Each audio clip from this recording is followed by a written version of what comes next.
Hello mga akla, magba-vlog na naman tayo ngayon.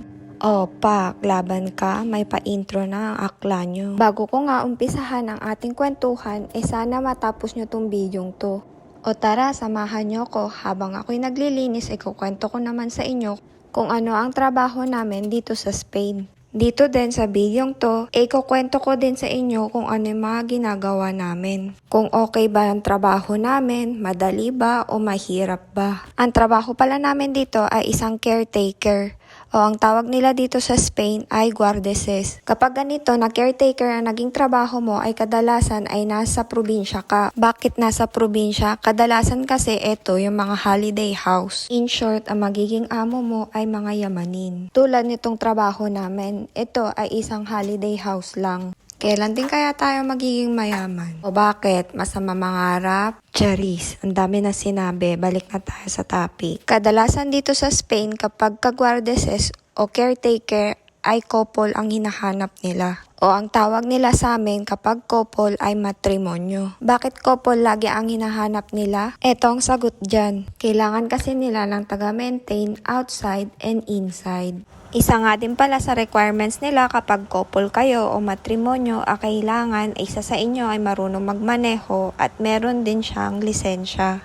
At isa pa sa requirements nila ay kailangan kahit papano ay marunong ka sa garden, pati na rin ang pagme-maintain ng swimming pool. Pero dito sa trabaho namin talagang pagme-maintain lang ng garden at swimming pool kasi din meron pumupunta dito na professional. Talagang dito requirements din yung mga basic tulad ng pagiging tubero o electrician. Pero wag kayo mag-alala kasi dito kailangan talaga ng mga professional pagka meron ng mga aberya. Pero pag ganyang mga aberya, kailangan mo ding sabihan yung amo mo. Tapos tsaka mo tawagan yung mga professional. Pagdating naman sa trabaho ng babae, basic lang din. Kailangan mo lang din i-maintain yung bahay. Tulad nga ng nakikita nyo, linis-linis lang, maglaba, mamalansya, o di kaya naman magluto kapag nandyan sila. Ito ang dahilan kung bakit nila mas gusto ang couple dahil nga para hindi sila nagtuturuan kung hindi nagtutulungan. Minsan kasi talaga sa totoo naman mahirap din kasi makisama sa ibang tao. Pero kahit mag-asawa pa kayo minsan nga talaga may pag-aaway din at di pagkakaintindihan. Gusto ba namin tong trabahong to? Ang sagot dyan ay oo. Madami na kaming pinasukang trabaho o na-try na trabaho bago ito. Mas marami kasi itong advantage kaysa disadvantage.